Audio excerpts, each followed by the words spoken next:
What's up, fam? Hey, I'm back. I'm gonna do a follow-up on the video I did the other night. Then I had a section where my audio was off.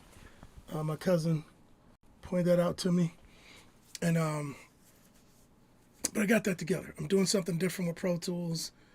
I'm using what I use when I do drum recordings. I normally have, I actually have my setup where I'm side chaining my drummer's mic, so when the music is playing, his mic is off and the music stops, mic comes on, there's talkback in there. He can talk back to me, I can talk to him, to my talkback, and vice versa. But anyway, it's so important, and I want to demo a couple of things that might give you some more insight, and I put some links up in this post. I'm also live on my YouTube page, Randy Seal on YouTube. You can check it out there if you don't want to watch this on Facebook. Or if you know somebody watching, let me tell him. This guy just texted me on YouTube. I'll tell him right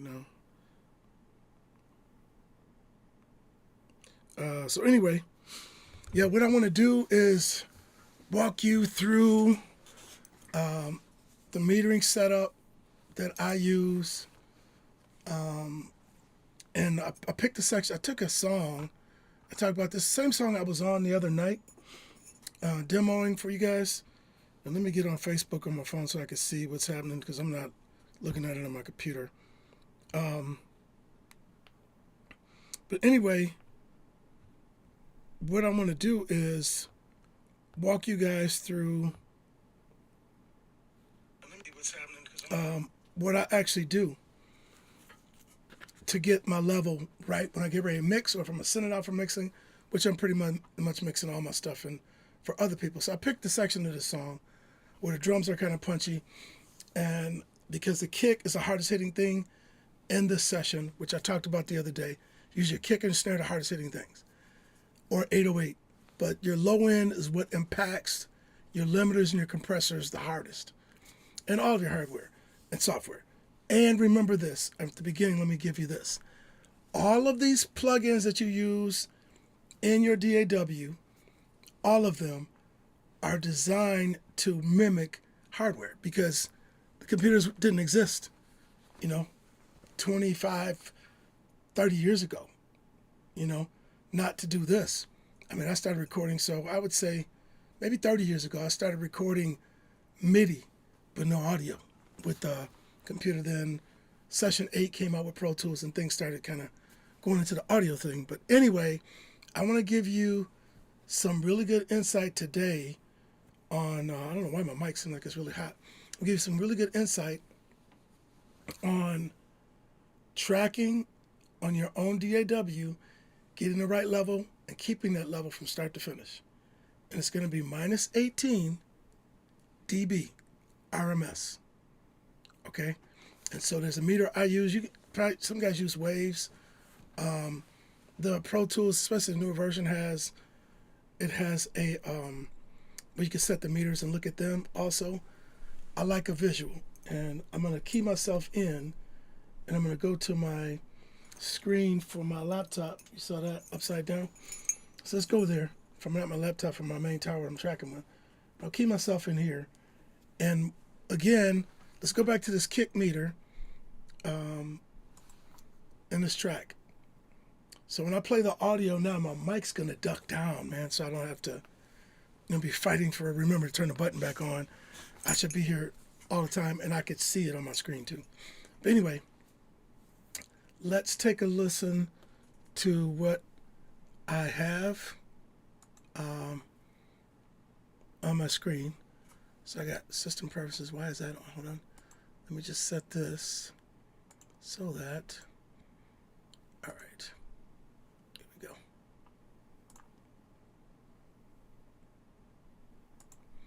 All right, let me close that. I don't need this up.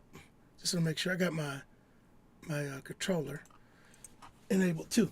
So anyway, let's play.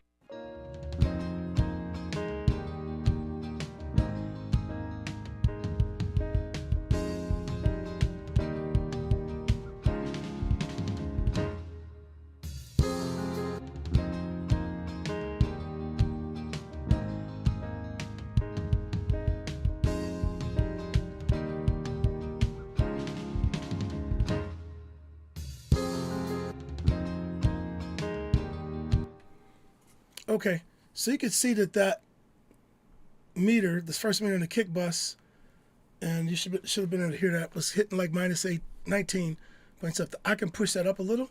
So let's do it. I'll push it up so it hit like 19 something.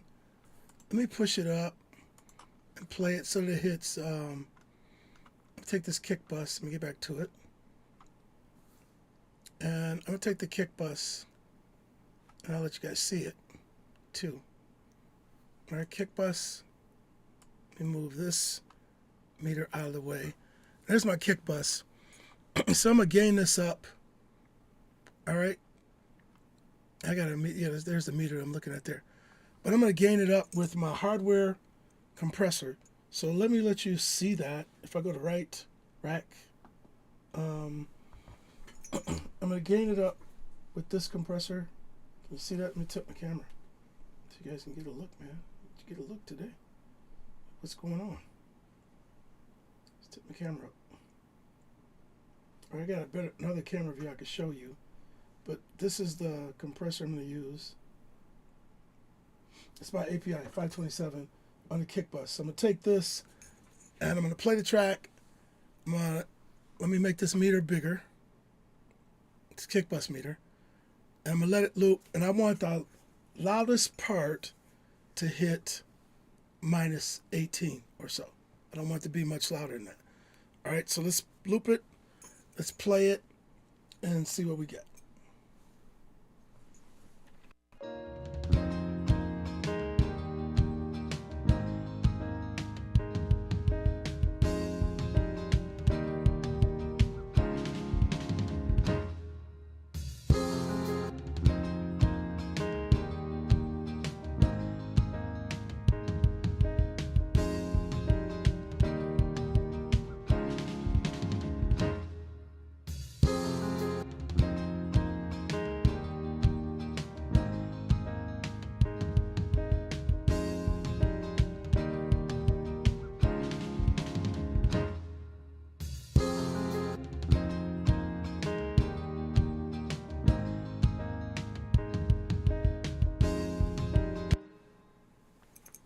So I'm at 17.5. I don't want it to be that hot. I'm going to take it down a half dB. So what I'm going to do is go to the kick drum, all right, my kick bus, because I was adjusting my compressor. So let's go up to the kick drum. Kick bus, kick drum is right here. Let me hit the P key. And I don't know why, there we go. Make my keyboard active. There we go. So I'm going to break that. This kick bus,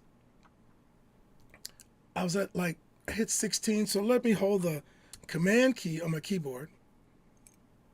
All right, let me get you guys back to sorry. On the kick bus, I was hitting like minus 17. I don't want it to be that loud. So I'm gonna pull this down and I'm gonna let it play. And we're gonna look at this meter right here. That loop, I want the loudest part to hit around minus 18.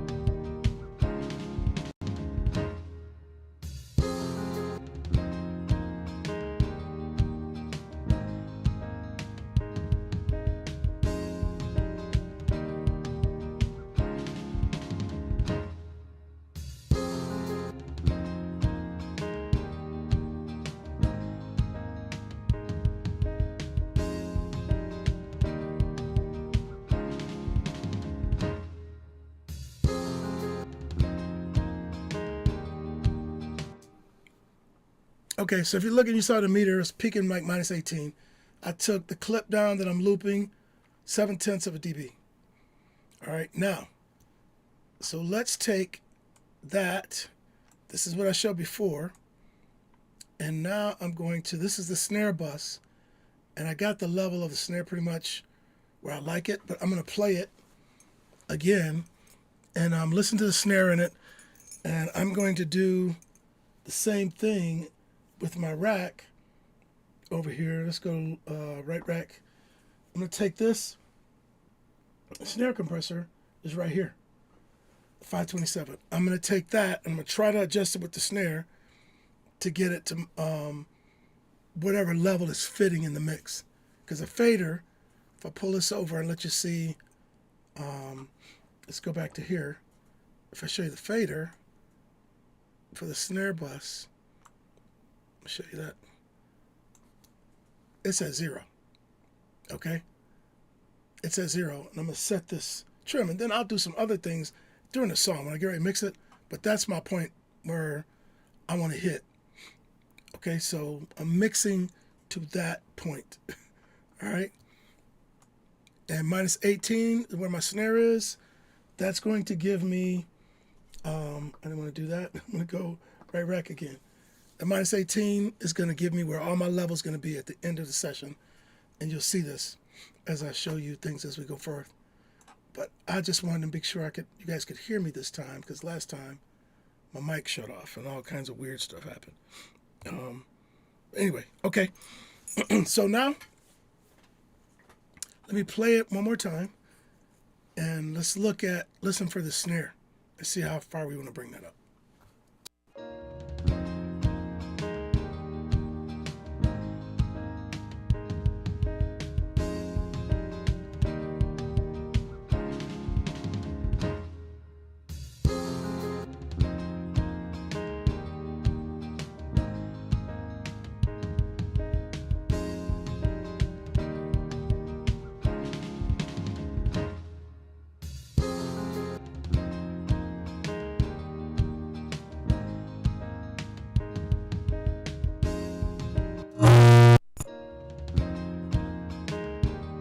Do that.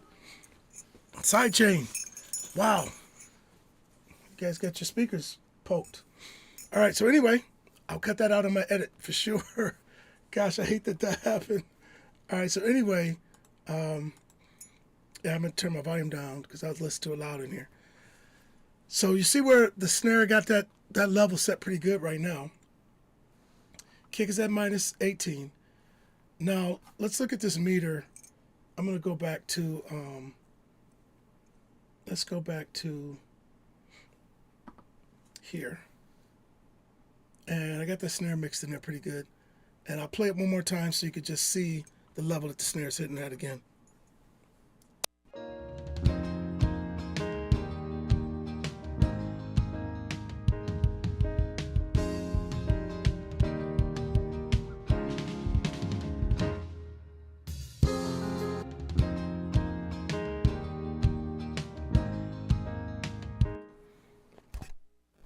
Okay, so you see what the snare level is, but I'm going to show you. That's RMS. So I'm going to change this meter over here. Let's make this meter. I'm going to take it to VU. And if you look at my notes, you'll see where minus 18 dB is equal to 0 VU if you're using a console or using a meter. And I have analog meters up here too that I use, real meters. So in the green meter you see bouncing, I'm listening to my vocal mic that I'm speaking into. It's a little hot. It shouldn't be at minus 15, or that's pretty hot. But I think because I'm moving in closer to it. But anyway, let me play it. Observe this meter. Remember, and I got it set to minus 18 VU. All right, minus 18. And I'm going to play it, and it should go right to 0 on the analog meter.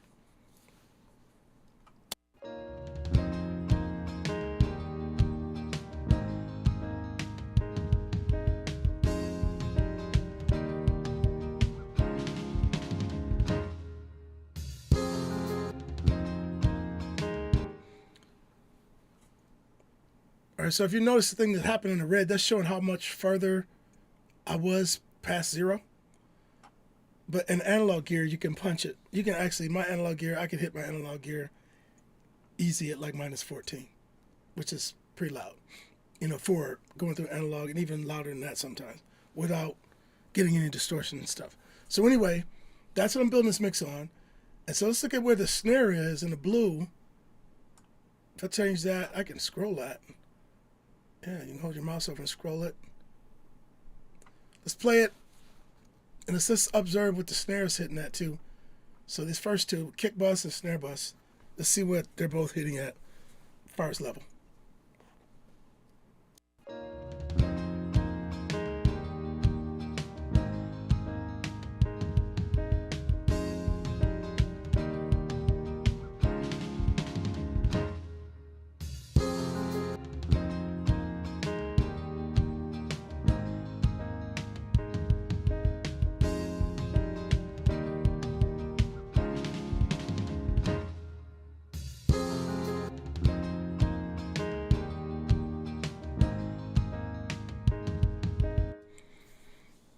Okay, so you see where those meters are, and that's so crucial. And you heard the level.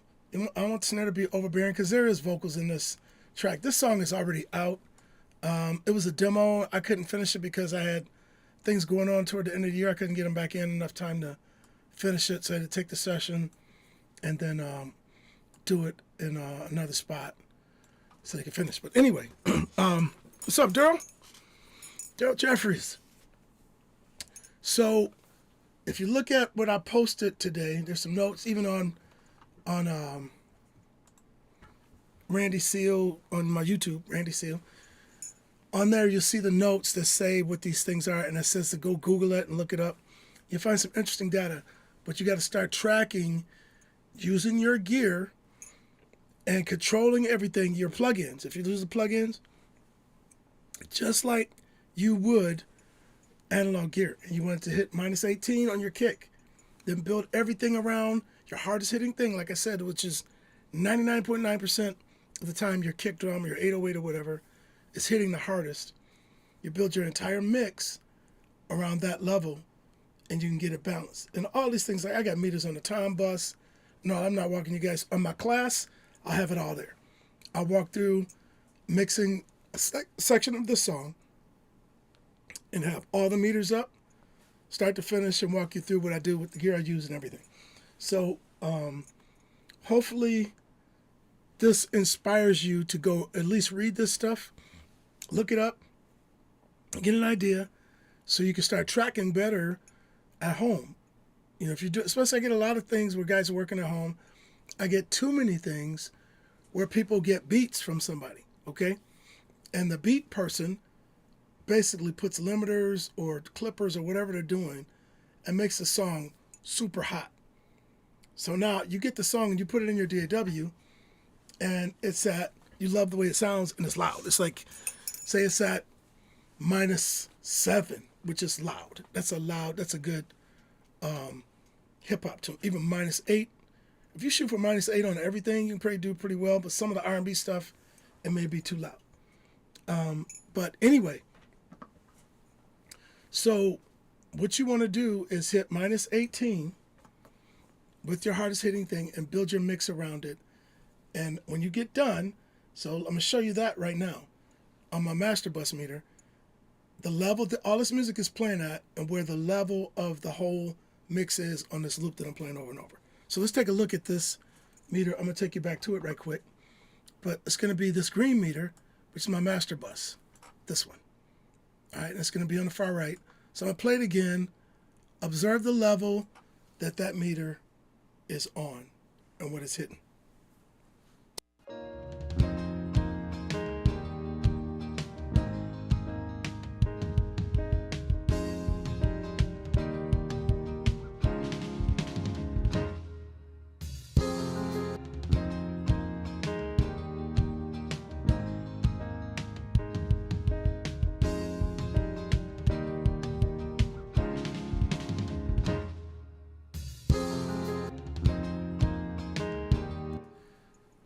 Okay, if you saw that, the kick bus meter and the master bus meter are putting out almost the same level. It's almost the same level. So that's where my mix will be, because it's set up to the loudest thing. So now my mix is going to hit -18. So think about it. If you wanted to get to 0, how many dB do you have to go to get to 0? You know what I'm saying? And you don't want to go to 0. You want to mix to like -8. So that means you got 10 dB of gain You got 10 dB of gain that a mastering person can get, like me. If I get the track and you do a beat and you set your beat to minus 18, when I get it, I'm going to track the vocals, and that's how I'm building a mix already. Because when I get a track already that's already too loud, I gain stage it down. I clip gain it. I go to the clip, and I turn the clip down until that whole clip, the loudest part of the thing, I listen to the track, observe the loudest part of it, and I can also do that with another program I use by iZotope RX. I can pull it in there, and it'll give me an analyzation. It'll analyze the largest part of the song. Matter of fact, I'm gonna show you. Let me show you something with that I use. Keep myself in. Let me see if I can bring this up without an issue. Oh, you guys are with me. Let's bring up this RX7, but it still does audio. I'm gonna pull in a file, and there's one already here. This is we're the one. Yeah, this is a master I did. So look how loud I got this thing. It's minus 6.76. And then you see momentary loudness is minus 4.3, short term 5.3, integrated it's 7.6. Okay, it's minus 7.6. That's what it is. So that is a pretty loud master. All right, the true peak went to plus 0.12 on the right, on the left, and 0.3. And then I got other ones. Let me grab another one. I think I can add one. Let's go File, Add. I'm going to import. The newer version lets me put as many files I want in here. So let's, all right. Let me add another one. Let's go New. And no. I'm going to do that.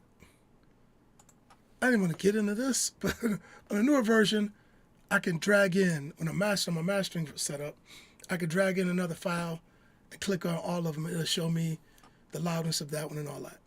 But iZotope RX, they got RX11 now. I'm using RX10 on my mastering rig.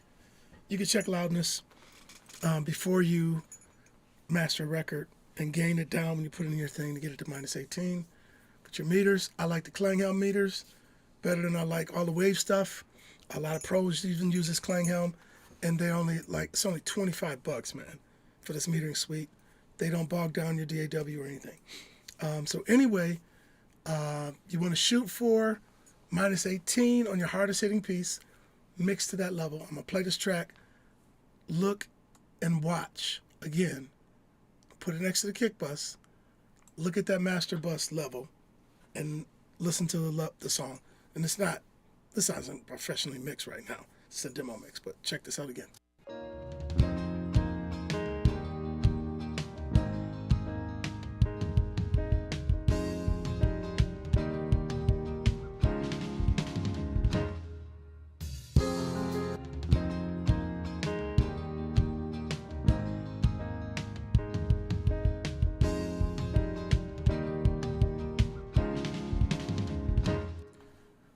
Okay, so there you have it.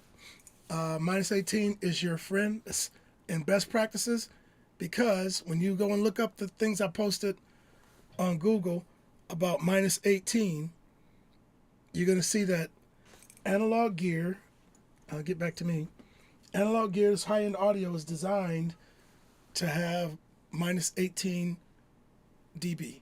And that's what using a 1K kilohertz test tone. That's how they usually test everything.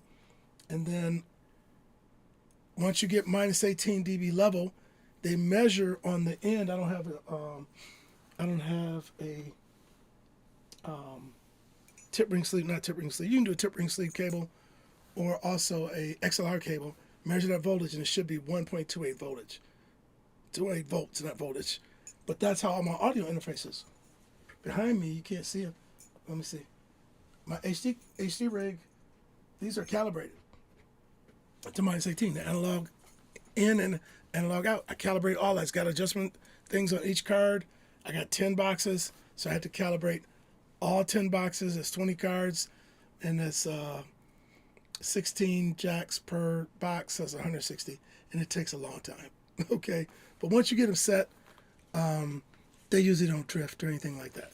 So anyway, hey, thanks for all that jumped on. Hope you learned something. If you catch this early, you're watching it later. I got some other videos that are on YouTube, some on Facebook, that I'm getting ready to move everything to my recording studio page. And I think I'm going to do that the 1st of July. I'm going to stop going live on my personal page.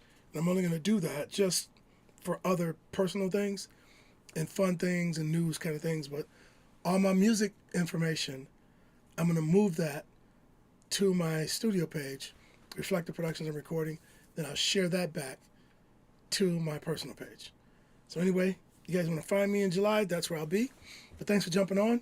And you guys have a blessed weekend. And also have a very nice Father's Day to all the fathers out there, and to all the children that are going to be spending time, the family spending time with their fathers and grandfathers and whatnot. All right. Good night. I'm out. I'm signing off. Guys, have a blessed one. Thank you.